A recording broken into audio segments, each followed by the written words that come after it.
আজকের গল্পটা একজন মাঝবয়সী ধনী লোককে নিয়ে, যে তার এই বয়সেও প্লে বয়দের মতো এক এক দিন এক এক মেয়ের সাথে ডেট করে। এভাবেই সে একদিন একটা সুন্দরী মেয়ের প্রেমে পড়ে যায়, আর মেয়েটাকে পাওয়ার জন্য সে প্যারালাইজড হওয়ার নাটক করে। তবে মিথ্যে দিয়ে যে সম্পর্কের শুরু, সেই সম্পর্ক কি পূর্ণতা পায়? তাহলে চলুন স্কিপ না করে এই ইতালিয়ান মুভিটা রিক্যাপ করা যাক।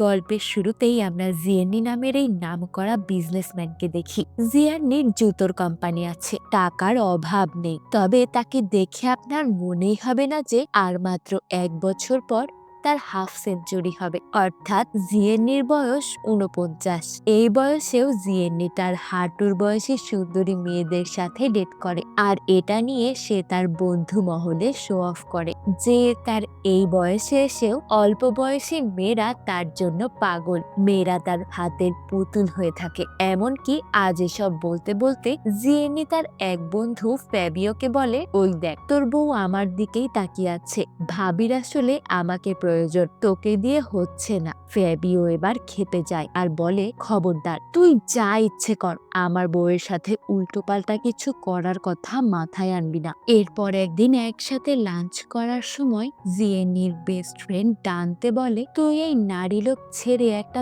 বিয়ে কর, আর কতদিন এগুলো করবি, বুড়ো হয়ে গেছিস তো। কিন্তু তখন জিয়েনি তাকে বলে, বিশ্বাস কর, আমি এগুলো করতে চাই না, কিন্তু মেয়েরা যখন আমাকে চায় আমি তাদের ফিরিয়ে দিতে পারি না রে। বিয়ে করলে তো ওই একটা মেয়েকেই পাবো, বিয়ে না করেই ভালো আছি। এক এক দিন এক এক রকম মেয়ে পাই। তখন জিয়েনির ফোনে একটা কল আসে। জিয়েনি ধন্যবাদ জানিয়ে কলটা কেটে দেয় আর আবারও খেতে শুরু করে। ডানতে জিজ্ঞাসা করে, কে কল করেছে রে? জিয়ান্নি বলে, আমার মা মারা গেছেন। কিন্তু কি অদ্ভুত কাণ্ড, মা মারা গেছেন, জিয়েন্নি দিব্যি খাওয়ায় ব্যস্ত, তার মধ্যে কোনো খারাপ লাগা কাজ করছে না, একেবারে ফিলিংসলেস একটা মানুষ। জিয়েন্নির এমন আচরণ দেখে ডানতে নির্বাক হয়ে যায়। লাঞ্চ শেষ করে জিয়েন্নি তার মায়ের ফিউনারেলের উদ্দেশ্যে রওনা হয়। পথে সে একদল লোককে দেখে, তারা একটা লাশ কবরে নিয়ে যাচ্ছে। জিয়ান্নি কোনো মতে গাড়িটা পার্ক করে তাদের সাথে যোগ দেয়। এরপর জিয়ান্নি বুঝতে পারে এটা তার মায়ের লাশ না, সে অন্য একজন লোকের ফিউনারেলে চলে এসেছে। আর যখন সে ফিউনারেলে এসে পৌঁছায়, ততক্ষণে তার মাকে কবরস্থ করে দেওয়া হয়েছে। এই লোকটা জিয়ান্নির যমজ ভাই, আর সে একেবারে জিয়ান্নির বিপরীত মেরুর মানুষ, খুবই সাদাসিধে আর শান্ত স্বভাবের লোক। এদিকে জিয়েন্নি এমনিতেই দেরিতে এসেছে, আর সে এখন তার বন্ধুর সাথে গল্প করে যে কিভাবে তার এত দেরি হয়ে গেল। ফিউনারেলে থাকা সব আত্মীয় স্বজন, কাছের মানুষেরা জিয়ান্নির দিকে অদ্ভুত দৃষ্টিতে তাকিয়ে থাকে। মা মারা গেছে, আরে কেমন ছেলে, তার মধ্যে কোনো শোকতাপ নেই। এক ছেলে তো মাকে এত ভালোবাসে, আর আরেকজন এত দেরিতে এসেছে, তারপর আবার বন্ধুর সাথে গল্পে মেতেছে। ফিউনারেল শেষ করে জিয়ান্নি তার মায়ের বাড়িতে আসে। এরপর সে তার মায়ের হুইল চেয়ারে বসে তাদের পুরনো ছবি দেখে। জিয়ান্নির বাবা তাদের খুব ছোট বয়সেই তাদের মাকে ডিভোর্স দিয়েছেন। তারপর থেকেই তার মা তাদের দুই ভাইকে খুব কষ্ট করে বড় করেছেন।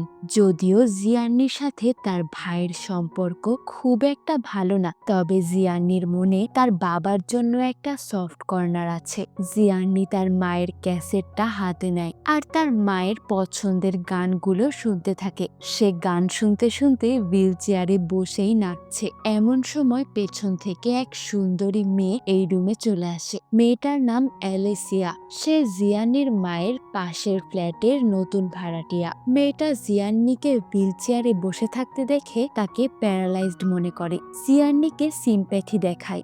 বিষয়টা জিয়ান্নির কাছে ভালোই লাগে, এত সুন্দরী একটা মেয়ে, তাকে যত্ন করবে, ব্যাপারটা তো মন্দ না। আর তাই সে মেয়েটার সামনে প্যারালাইজড হওয়ার নাটক করতে থাকে। জিয়ান্নি তখন তার মায়ের সেলাইয়ের বাক্সটা ফেলে দেয়। অ্যালেসিয়া সেটাকে উঠাতে গেলে জিয়ান্নি তার দিকে খারাপ ভাবে তাকিয়ে থাকে। এরপর সে মেয়েটার কাছ থেকে আরো সিম্প্যাথি পেতে বলে, এটা আমার মায়ের, আজই মারা গেছেন। আমি আর এই বাড়িতে থাকবো না, আমার মায়ের জন্যেই থাকতাম। বাড়ির প্রত্যেকটা কোনায় মায়ের স্মৃতি। আমি আমার নিজের বাড়িতেই চলে যাব। জিয়ানি ইমোশনাল হওয়ার নাটক করে আর এভাবেই সে অ্যালেসিয়ার কাছে আসতে চায়। পরদিন অফিসে এসে জিয়ানি একটা মিটিং করে। স্পোর্টস শুয়ে তাদের কোম্পানি কিছুতেই লাভ করতে পারছে না, এটা নিয়ে জিয়ানি তার স্টাফদের বকাঝকা করে। এ সময় জুলিয়া নামের একজন স্টাফ বলে, আমার মনে হয় এই সেক্টরটাই অন্য ব্র্যান্ডরা আছে, আমরা যদি একটু অন্যভাবে চিন্তা করি তাহলে ভালো হয়।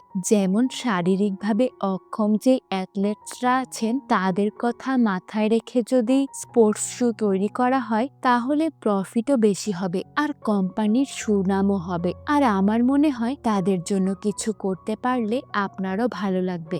জুলিয়ার কথাগুলো শুনে জিয়ানি আরো রেগে যায় আর জুলিয়াকে বাজেভাবে অপমান করে বলে, এটা আমার ব্যবসা, আমি সমাজ সেবা করতে বসিনি, এটা কোনো আশ্রম না। শারীরিকভাবে অক্ষম অ্যাথলেটস মানে যারা হাঁটতে পারেন না, হাঁটতে না পারলে জুতো পরে কি করবে? জিয়ানি জুলিয়াকে মিটিং থেকে বের করে দেয়। এরপর জিয়ানি তার প্রিয় লুসিয়ানাকে বলে তার কিছু পুরনো কাপড় জামা দরকার, যেগুলো পরলে তাকে আর 5টা সাধারণ মানুষের মতো মনে হবে। আর এসব পরে জিয়ানি আবারও তার মায়ের বাড়িতে যায়। আসলে এখন তার টার্গেট অ্যালেসিয়া। সে অ্যালেসিয়াকে পটানোর চেষ্টা করছে, তাই সে তার বেশ পোশাক বদলে সেখানে যাচ্ছে।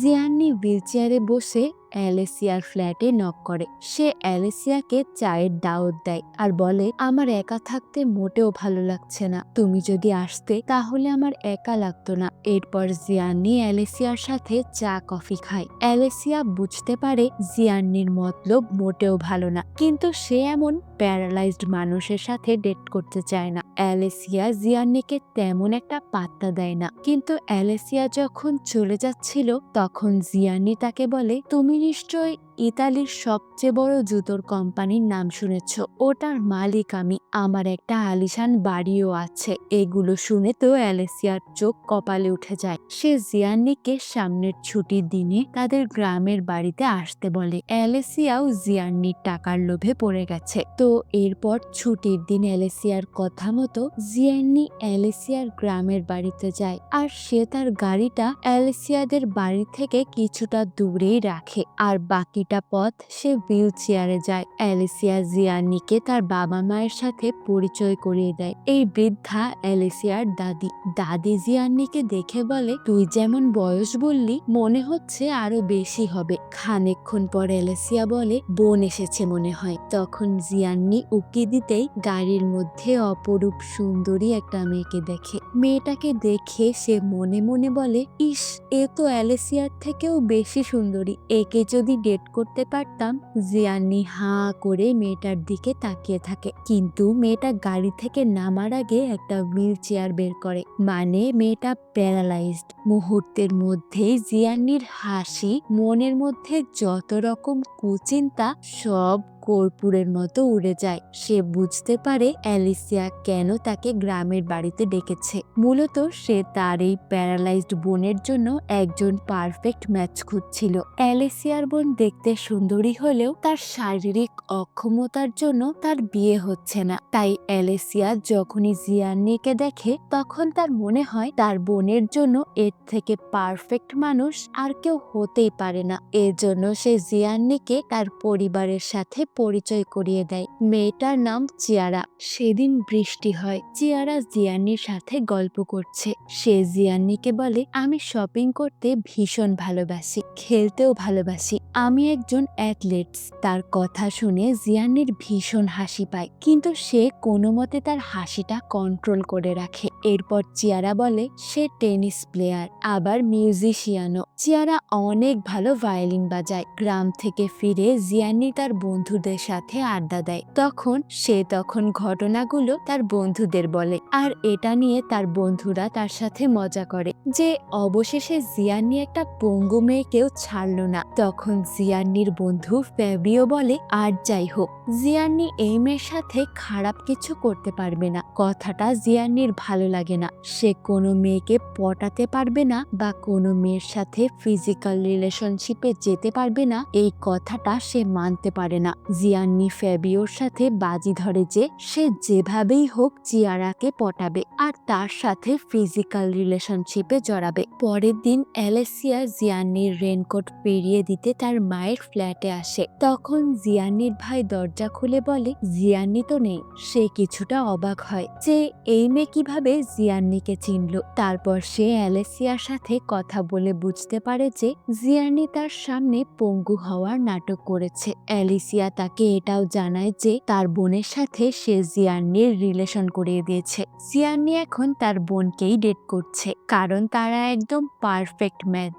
পুরো ব্যাপারটা জিয়ান্নির ভাই বুঝতে পারে, কিন্তু সেও অ্যালেসিয়াকে সত্যিটা জানায় না। সেদিন জিয়ান্নি তার ভাইকে মায়ের ফিউনারেলের খরচ দিতে আসলে জিয়ান্নির ভাই তাকে বলে প্রতারণার তো একটা সীমা আছে। প্লে বয় হতে হতে কোথায় নেমে গেছো যে পঙ্গু সাজা লাগছে। একটা অসহায় মেয়ের মন নিয়ে খেলছো, লজ্জা শরম নেই? বয়স দেখেছো নিজের? জিয়ান্নি তার ভাইয়ের এসব কথা কানেই নেয় না। উল্টে সে তার ভাইকে বলে আমার বয়স হয়নি, আমার মাথায় যথেষ্ট চুল আছে। এভাবে সে তার ভাইয়ের টাক নিয়ে মজা করে চলে যায়। বাড়িতে ফিরেই জিয়ান্নি চিয়ারাকে ভয়েস মেল করে দেখা করতে বলে। পরদিন সকালে জিয়ান্নি অফিসে এসে ড্রেস চেঞ্জ করলে তখন তার পিএ লুসিয়ানা তার রুমে ঢুকে পড়ে। হঠাৎ জিয়ান্নি চিয়ারার গলার আওয়াজ পায়, কিন্তু এখানে তো হুইল চেয়ার নেই। জিয়ান্নি তাড়াহুড়ো করে টেবিলে উঠে বসে। লুসিয়ানা তার হুইল চেয়ার আনতে চলে যায়। যদিও জিয়ান্নিকে টেবিলের উপর দেখে চিয়ারার একটু অদ্ভুত লাগে। চিয়ারা জানায় সে ভয়েস মেলটা শুনে জিয়ান্নির সাথে দেখা করতে এসেছে, কারণ আজ বিকেলে জিয়ান্নি তার সাথে দেখা করতে চেয়েছে আর তখন চিয়ারার একটা টেনিস ম্যাচ আছে। জিয়ান্নি তাকে বলে তাহলে আমি তোমার ম্যাচ দেখতে যাব। এরপর চিয়ারা চলে যেতে সে টুপ করে টেবিলের উপর থেকে নেমে পড়ে। বিকেলে জিয়ান্নি স্টেডিয়ামে যায় চিয়ারার ম্যাচ দেখতে। চিয়ারা যে এত ভালো খেলতে পারে এটা জিয়ান্নি কল্পনাও করতে পারেনি। সে চিয়ারার খেলা দেখে মুগ্ধ হয়। চিয়ারা ম্যাচটা জিতে যায়, কিন্তু স্টেডিয়ামের বাইরে আসতেই জিয়ান্নির হুইল চেয়ারটা ভেঙে যায়। চিয়ারা চলে আসলে সে দ্রুত সামনে রাখা একটা হুইল চেয়ারে বসে পড়ে আর চিয়ারার অনেক প্রশংসা করে। কিন্তু চিয়ারা বলে সে না হয় বুঝলাম, কিন্তু তুমি আমার হুইল চেয়ারে বসে আছো কেন? জিয়ান্নি থতমত খেয়ে তাকে ভুলভাল বুঝিয়ে দেয় যে সে ওয়াশরুম থেকে বেরিয়ে দেখে কেউ একজন তার হুইল চেয়ারে বসে চলে গেছে, তাই সেও সামনে থাকা একটা হুইল চেয়ারে বসে পড়েছে। এরপর চিয়ারা তার বন্ধুদের সাথে জিয়ান্নিকে পরিচয় করিয়ে দেয়। তারাও শারীরিক প্রতিবন্ধী, কারোর হাত আছে তো কারোর পা নেই, আবার কারোর পা আছে তবে হাত নেই।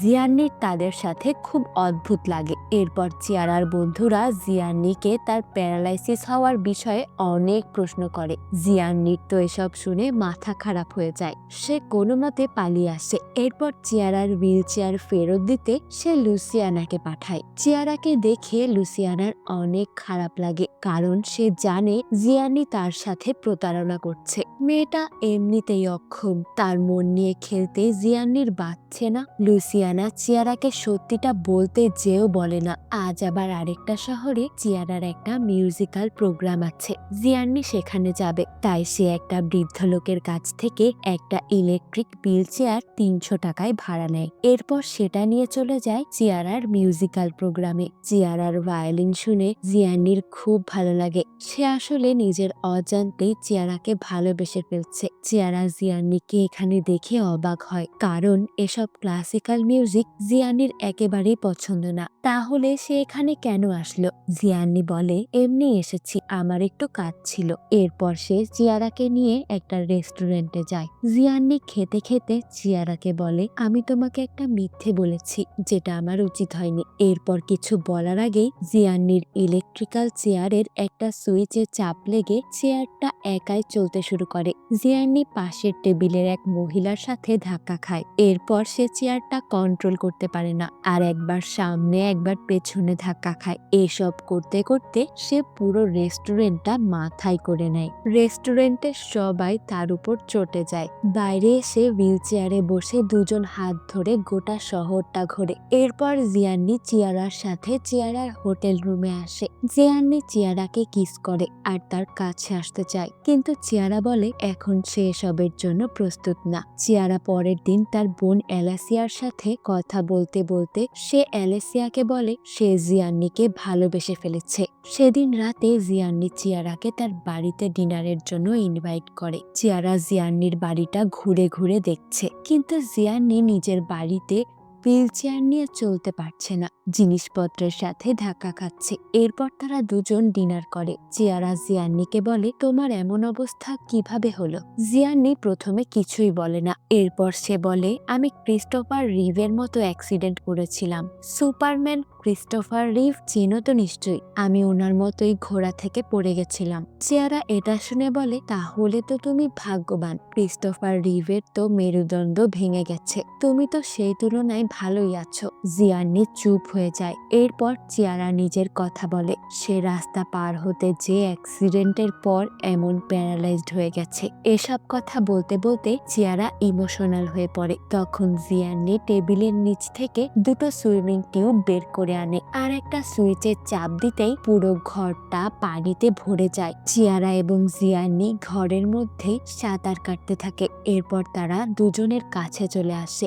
জিয়ান্নি তার বন্ধুদের সাথে নেওয়া বাজিটা জিতে যায়। জিয়ান্নি চিয়ারার সাথে ইন্টিমেট হয়। সব শেষে জিয়ান্নি চিয়ারার কাছে তার ফিলিংস জানতে চাইলে সে জিয়ান্নিকে বলে আমার কোমরের নিচের অংশ অবশ থাকে, সেখানে আমার কোনো ফিলিংস কাজ করে না। কথাটা শুনে জিয়ান্নি চুপ হয়ে যায়। এরপর চিয়ারা ঘুমিয়ে পড়লে জিয়ান্নি তার বন্ধুদের দেখাতে চিয়ারার সাথে একটা সেলফি তোলে। পরের দিন এটা নিয়ে সে তার বন্ধুদের সামনে ভাব দেখায়, কিন্তু তার বেস্ট ফ্রেন্ড ডানতে কিছুই বলে না। তার চিয়ারার জন্য খারাপ লাগছে। সেদিন রাতে জিয়ান্নির বন্ধুর বউ জিয়ান্নির সাথে রাত কাটাতে আসে। ওই যে ফ্যাবিওকে সে বলেছিল তোর বউ তো আমাকেই চাই, আসলে জিয়ান্নির সাথে ফ্যাবিওর বউ মাঝে মধ্যেই রাত কাটাতে আসে। তো ফ্যাবিওর বউয়ের হাত থেকে একটা অ্যাশট্রে পড়ে যায়। জিয়ান্নি পড়ে যাওয়ার শব্দ পেয়ে আসলে ফ্যাবিওর বউ বলে আর বলো না, আমার হাত থেকে পড়ে গেল, কিভাবে যে পঙ্গুদের মতো কাজ করে বসি।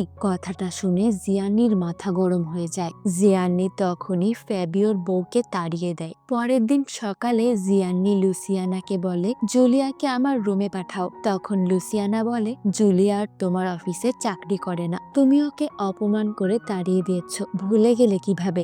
জিয়ান্নি এখন কোনো কাজেই মনোযোগ দিতে পারছে না। তার মনে সব সময় অপরাধ বোধ কাজ করছে। সে ঠিক করে সে চিয়ারার কাছে ক্ষমা চাইবে। চিয়ারাকে বলবে যে সে আসলে বিকলাঙ্গনা, তার দুটো পা দুটো হাত ঠিক মতো কাজ করে, সে সুস্থ মানুষ।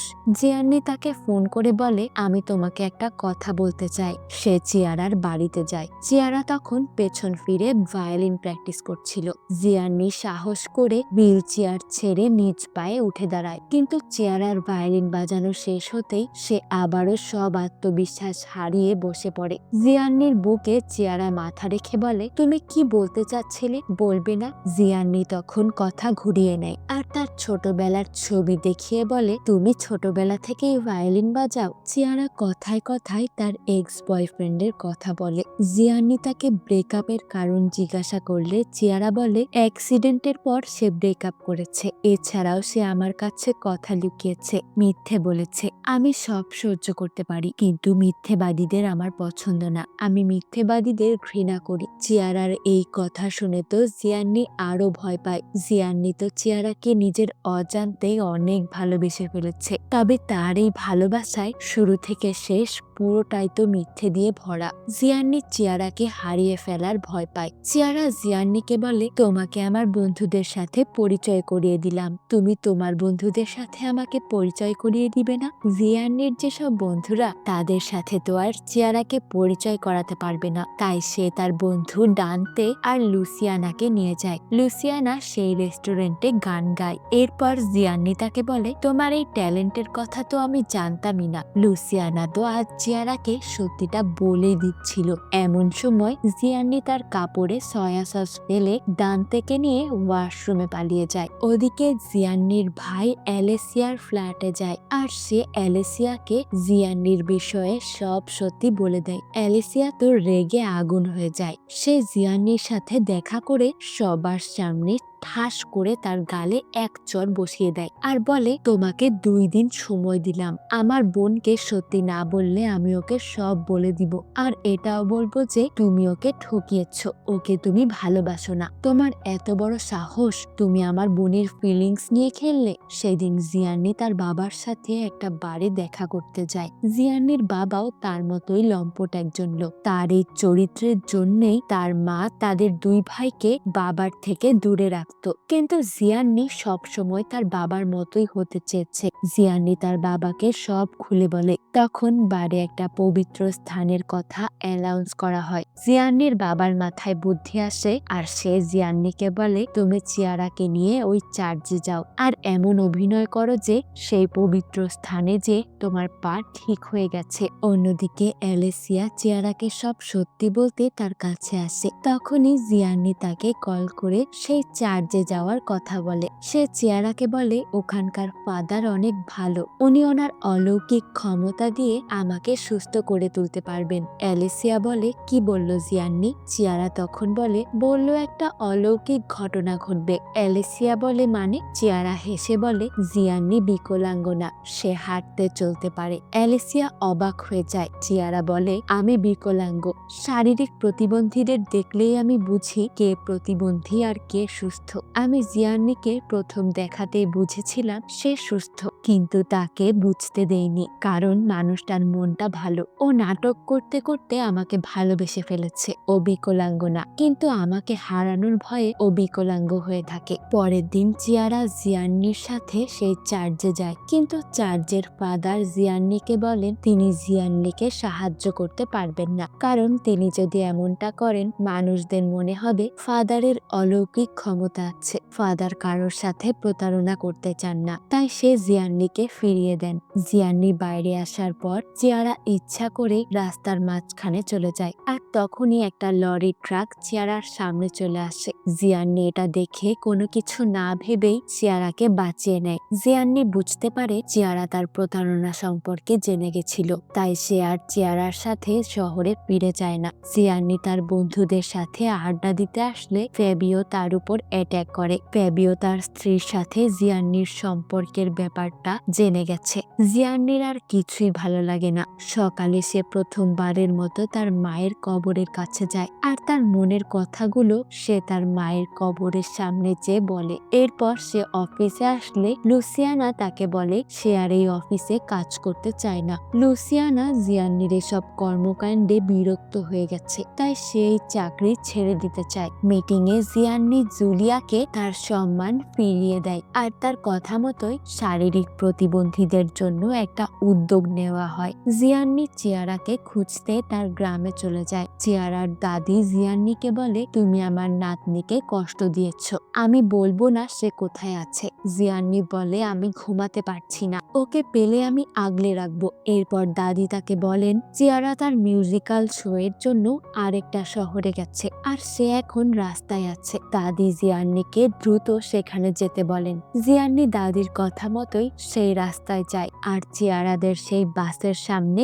গাড়ি থামিয়ে বাসে ওঠে। চিয়ারার কাছে ক্ষমা চায়, কিন্তু চিয়ারা তাকে বলে, তুমি আমাকে পঙ্গু বলতে পারো, অসহায় ভাবতেই পারো, কিন্তু আমার তোমাকে আর প্রয়োজন নেই। জিয়ান্নি ফিরে আসে আর সকালে সেই ব্রিজে দৌড়ায়। তবে জিয়ান্নি তার আত্মবিশ্বাস হারিয়ে ফেলেছে, তাই সে বেশি দূর দৌড়াতে পারে না, হাঁপিয়ে যায়, মাটিতে বসে পড়ে। তখনই সেখানে চিয়ারা চলে আসে। জিয়ান্নি বলে, তুমি এখানে? আর চিয়ারা জিয়ান্নির মতোই বলে, আমার এখানে একটু কাজ ছিল, ঠিক যেমনটা জিয়ান্নি তার মিউজিক্যাল শো দেখতে যাওয়ার পর বলেছিল। চিয়ারা জিয়ান্নির দিকে হাত বাড়িয়ে দেয়। জিয়ান্নির আজ 50তম জন্মদিন।